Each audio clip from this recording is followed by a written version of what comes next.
Right now, noon, the spring election primary underway here in Wisconsin. What are the key races and who may be on your ballot?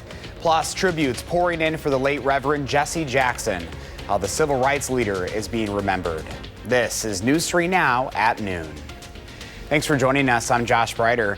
Today, voters around the state will narrow down who they want to see on their ballot during the spring election. We're taking a look at who could be on your ballot, which are all nonpartisan races. Unlike previous elections, there is no statewide race on the ballot, meaning going to the polls could look different for everyone. However, in Dane County, there are 3 board supervisor races. The seats for District 12 on Madison's north side, District 15 on the west side of Madison and southern Middleton, and District 28, which covers the northwest portion of the county. All have 3 candidates on the ballot. There's also a race to fill Supreme Court Justice Susan Crawford's former seat on the Circuit Court. The candidates are Fitchburg immigration attorney Huma Ashan, Madison attorney Nathan Wagner, and the incumbent Judge Ben Jones. Right now, Union Cab of Madison is offering free rides to the polls for voters in Dane County. This service runs until 8 o'clock tonight when polls close. To request a ride, call 608-242-2000 and ask for a Democracy in Motion ride. Wheelchair accessible vehicles are also available. Tonight, Governor Evers is slated to give his final State of the State address. Few details have been released about this year's speech. Last year, Governor Evers declared 2025 the year of the kid, prioritizing education funding. He later signed a law limiting cell phone use in schools and a $111 billion state budget that boosted funding for childcare and the University of Wisconsin system. Tonight's address is scheduled to begin at 7. Madison police say a 51-year-old woman is now in the Dane County Jail in connection with a crash that killed a West High School senior. She faces charges of negligent operation of a vehicle. Police say she hit and killed 17-year-old Sasha Rosen. Investigators say video evidence shows speed was a significant factor in that crash. They say there is no evidence of cell phone usage nor impairment. A UW student is facing charges accused of recording videos of other students using the bathroom. UWPD says it happened Sunday at a residence hall on campus. Police received several reports from victims who say the man would drop their phone underneath the stall divider with the camera recording and facing up. One victim says he picked up the phone and found several recordings. Police arrested a 19-year-old man from Berlin, Wisconsin, who lives in the residence hall. He's facing pending charges for disorderly conduct and 3 counts of capturing an image depicting nudity without consent. Right now, a Madison dog park is closed after a dog died and others have gotten sick. We're talking about the one at Warner Park. The Madison Parks Department says an 8-year-old dog became sick and passed away suddenly. Out of caution, that dog park is now closed. The Parks Department has not said when it will reopen, whether more dogs have been affected, or what owners should do if they recently visited. I'm really curious to see what they find is the cause because, if it's a dog-to-dog transmission thing, then that does make me a little bit worried about all dog parks. Well, now I'm kind of like, if there's something on that side, then do I want to walk along the fence here, right? Like, how far does it spread? But I also can't imagine what it would be. We reached out to the Madison Parks Department for an interview but haven't heard back yet. A sign outside the locked gate suggests using other dog parks in the meantime. Let's get a first check of your first warn forecast with meteorologist Jacob Montesano here on a Tuesday. Hi, Jacob. Hey, Josh. Temperatures still mild today. They're not going to be quite as mild as yesterday, but still very comfortable out there. 53 in Madison, really all of Dane County getting into the lower 50s at this time. A few locations are hanging on to the 40s, but still easily above average for this time of the year. Now, as we take a look at the current radar, we're not seeing anything yet, maybe a few light sprinkles, but we are expecting more consistent rain to move in a little bit later. So the next several hours will feature the chance of sprinkles, but more consistent rain is expected to move in closer to sunset, mostly in the form of rain showers, although maybe an isolated thunderstorm or two will be possible. We're not going to see any snow from this system, though, and the chance of these scattered showers will continue overnight. Again, maybe an isolated thunderstorm or two continuing throughout the night, but the good news is that most of this, if not all of it, will clear out by sunrise Wednesday, and most of Wednesday tomorrow will be very nice with more mild temperatures and plenty of sunshine. Now, as we take a look at the temperature forecast, starting with tonight, it's going to be a very mild night. Lows only dropping into the upper 40s because of that consistent cloud cover. But we could continue to see some of that patchy fog, especially once we get closer towards sunrise Wednesday. But by the late morning, the fog will be gone, and it's going to be a very nice day, although it will be windy. And after Wednesday, we have a second system expected to track through our area, and that unfortunately will cool the temperatures down. So I'll talk more in detail about that coming up a bit later. All right, Jacob, we'll see you later in the broadcast. Thank you. This afternoon, tributes are pouring in for the late Reverend Jesse Jackson. His family says the 84-year-old died peacefully, surrounded by loved ones. Natalie Brand shows us how the civil rights leader is being remembered. Outside the Rainbow Push Coalition offices in Chicago, community members are honoring the life of the late Reverend Jesse Jackson Sr. We are here today because we truly believe in everything that Reverend Jesse Jackson stood for. Jackson, a civil rights leader who marched alongside Dr. Martin Luther King Jr., went on to found his own organizations committed to fighting for justice and equality for the underrepresented. My constituency is the desperate, the damned, the disinherited. Among those who knew Jackson personally, Brian Stevenson of the Equal Justice Initiative. His voice has been so central to the movement toward justice, for this idea of creating an America that includes everyone, that lifts up the neediest, the poorest. In the 80s, Reverend Jackson ran for president twice. While he faced criticism in his first campaign for anti-Jewish comments, he's also credited with laying the foundation for future candidates, such as former President Barack Obama, and expanding the Democratic coalition. His presidential campaigns of 84 and 88 were influential in how he conducted a campaign to really bring people who were locked out and left out. President Trump paid tribute to Jackson in a social media post, calling him a good man with lots of personality, grit, and street smarts. The Reverend Al Sharpton called him his mentor. He opened my eyes that we could make a difference, we could make change. Despite declining health in recent years, Jackson continued to make public appearances, including at the 2024 Democratic National Convention, where he received a standing ovation. Natalie Brand, CBS News, Washington. The Rainbow Push Coalition says it will announce arrangements for celebration of life services, including public events. Reverend Jackson made some notable visits to Wisconsin. In 2011, he rallied thousands of protesters during the Act 10 protests at the state capitol and marched alongside them. He also spoke in Kenosha as recent as 2020 following the deadly shooting of Jacob Blake and the protests that followed. Governor Evers released a statement on Reverend Jackson's passing saying, quote, Reverend Jesse Jackson inspired generations, reminding us to keep hope alive and believe in the better future we could build by building together. He will be missed, end quote. Meanwhile, Representative Derek Van Orden also releasing a statement saying, quote, Reverend Jackson fought for freedom and justice for Americans and was and will remain a cultural icon. May God bless his family and may his soul rest in sweet repose, end quote. Coming up next on News 3 Now at noon, how Apple plans to upgrade its podcasting experience, plus what the IRS is saying about this year's average tax refund.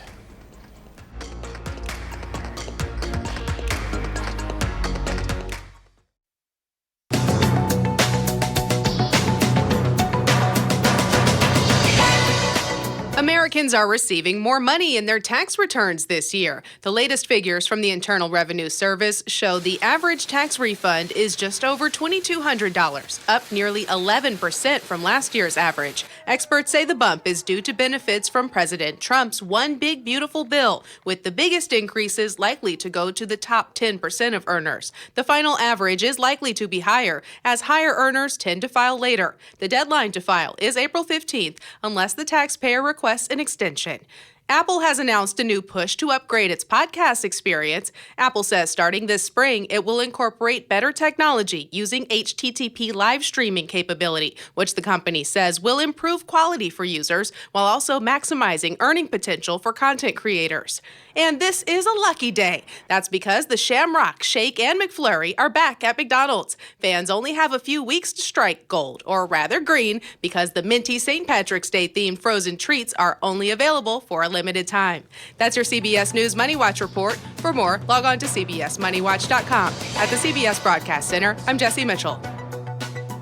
Here's the stock report at the noon hour. The Dow is down 54 points, NASDAQ down 64 points, and the S&P 500 down this hour 18.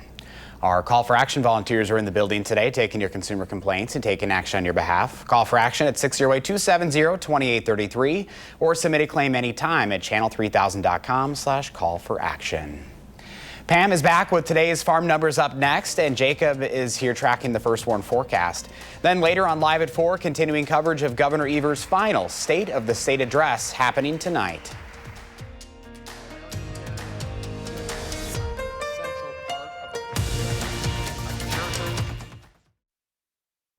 Welcome back. Let's check in now with Pam Yankee for the Midwest Farm Report on a Tuesday. Hi, Pam.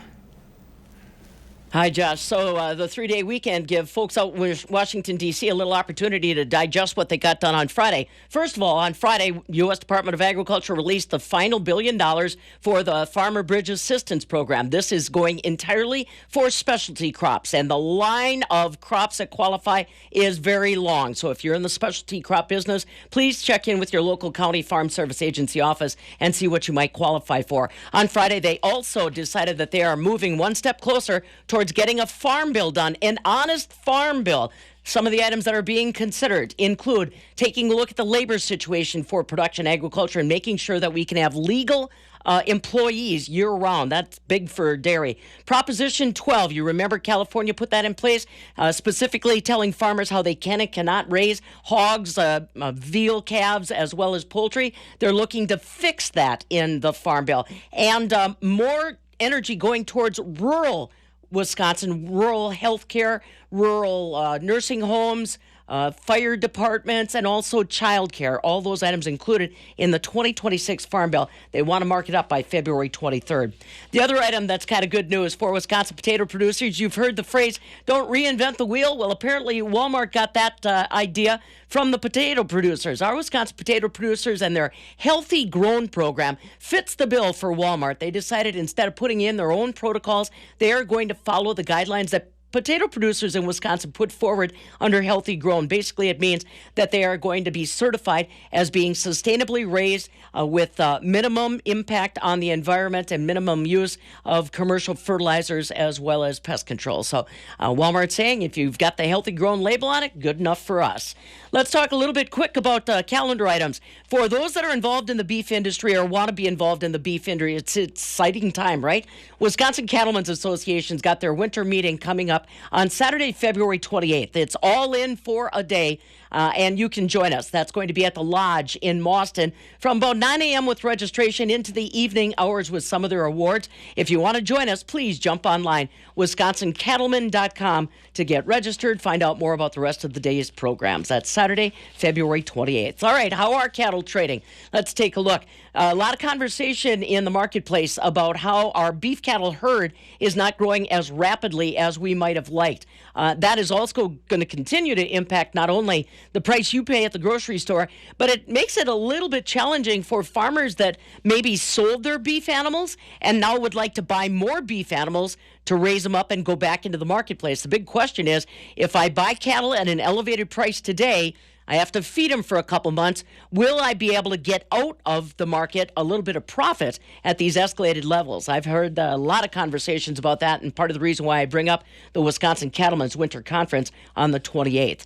Dairy markets today in Chicago seeing a little shot in the arm as far as product prices were concerned. Fluid milk contracts still struggling. We'll get our latest milk production figure this week. Barrel cheese on a Tuesday up a penny at $1.45. 40-pound block cheese up 6 1/4 at $1.45. Double A butter unchanged, $1.70 1/2. So got to keep an eye on things. All of a sudden, everybody wants to get stuff done before spring planting gets done. I'll keep my fingers crossed, Josh, on that 2026 Farm Bill. Remember, right now, farmers are dealing with the 2018 Farm Bill. They haven't been able to get it across the end zone since then. So fingers crossed, 2026 is our year. Yeah, spring planting will be right around the corner. Pam Yankee, thank you. Good to see you. Time now for your certified most accurate forecast in Madison with first warn meteorologist Jacob Montesano. Hi, Jacob. Hey, Josh, as we take a look at the 3 things you need to know, we're going to see rain return tonight with some breezy conditions the next couple of days. And by the end of the week, we're going to see the chance of snowfall return, which obviously means it will be a lot colder.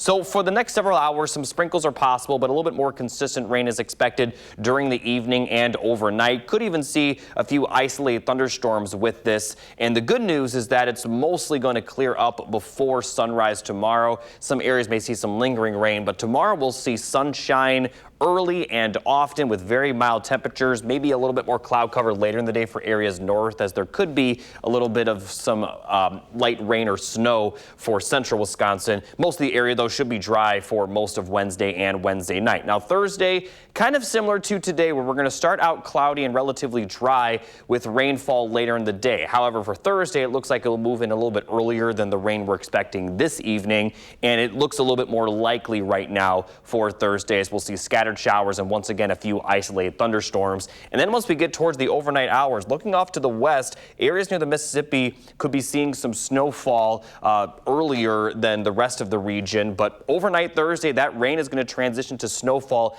as the temperatures cool down. And once we get to Friday morning, any precipitation will likely be in the form of snow, although a lot of the area only expected to see very light snow, with the only chance of accumulation being for areas further to the west. Now, as I mentioned, we'll also see some pretty breezy conditions. We're kind of seeing it right now, but the winds are going to pick up overnight and for Wednesday. But for tonight and Wednesday, the winds are going to be out of the south and southwest. So if anything, it's actually going to warm the temperatures up a little bit. Not going to be as warm as yesterday, but it still will be mild the next couple of days. Then the winds will calm down for Wednesday night into early Thursday, and then pick back up for Thursday evening and into Friday. And by the time we get to Friday, notice the winds will be out of the northwest, which will cause that big drop in the temperatures that is expected. So here's a full look at the 10-day temperature forecast. Still mild the next 3 days, as highs will get into the 50s, but 30s are in the forecast for the end of the week, possibly seeing highs in the upper 20s by the time we get to Sunday. And those high temperatures that we're going to see towards the end of the week,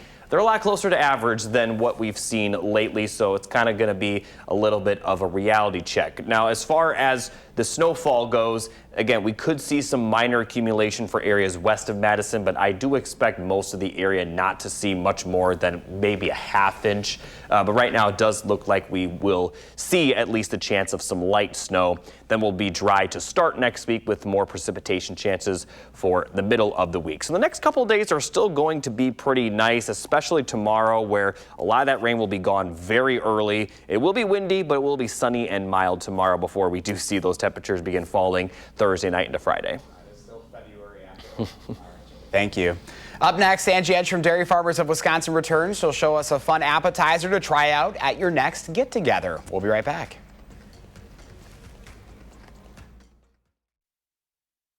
Welcome back this afternoon. Angie Edge from Dairy Farmers of Wisconsin is back with us, and this looks kind of unique, kind of cute looking. Yeah, it's a fun little appetizer to get you through the winter. Love it. And it's made with one of our award-winning Wisconsin cheeses. These are the loaded tater tot cups, so really fun to make. You're going to start with a mini muffin tin, and you're going to put 2 tater tots in each of the little muffin compartments. Bake that in the oven for about 10 minutes, and then you're going to shape these little tater tot bowls you can see. And then, of course, there's Wisconsin cheese. So you're going to add in the Red Rock shredded cheese in the middle, bake again, and then there's also this beautiful jam that has peppers, shallots, maple syrup, apple cider vinegar, some really great flavorings. It gives it a little bit of savory zest to it as well, and then you can dollop it with a little bit of sour cream and some green onions. So just a really fun, maybe getting ready for March Madness, but a fun little winter appetizer. I love how cute they are. They're like little bite size. Yeah. Like, what a way to be able and to who add doesn't? this to the And there's table. also lots of bacon in here as well. So who doesn't love bacon and cheese and potatoes? The sour cream, absolutely wonderful. It just goes to show just all the things that we can have Wisconsin cheese in. Yeah, so this is a fun cheese made in Shullsburg, Wisconsin. It's the Raleigh Red Rock. The Raleigh Cheese Factory is a 4th-generation cheese factory with master cheesemaker Chris Raleigh. He's a master in 3 different varieties, and he's also known for Wisconsin originals. He's invented his very own cheeses there. The Dunbarton Blue, the Red Rock, the Little Mountain, and he's won so many awards with his cheese as well. This actually placed in the top 20 in the World Championship Cheese Contest. So absolutely delicious, and it's just one of the cheeses. You can see the strikingly beautiful color, that annatto into the cheddar, and then it's infused with the blue cheese, and it's cave aged. So I can't wait for you to try that one. Doesn't get any better than that. And of course, the Proudly Wisconsin cheese brand. Yes, the Proudly Wisconsin, made by a master. You can see both logos on that product. It's a fun little trip out to Shullsburg too if you're looking for a road trip. You can stop into the cheese shop, try some of their different cheeses, and support Wisconsin dairy farmers. There you go. Where can we find this recipe? You can find the recipe at wisconsincheese.com. It's the loaded tater tot cups, and you can learn more about our cheese makers. You can find different pairings, recipes, and everything you want to know about Wisconsin cheese. Awesome. Angie Edge, thank you so much. We appreciate it. Here's Jacob with a final check of your forecast. Thanks, Josh. Going to be pretty active the next couple of days. We'll have two systems move through. The first one moving in this evening and tonight, bringing mostly rain. Not going to impact the temperatures too much, but then that second system moving in Thursday afternoon through Friday will drop the temperatures with some snow possible on the back end of this system, and highs by the weekend will only be in the 30s. All right, Jacob, thank you. Thanks for watching News 3 Now at noon. Coming up next is The Bold and the Beautiful. Our next newscast is live at 4, and you can find us streaming 24/7 on Channel 3000+.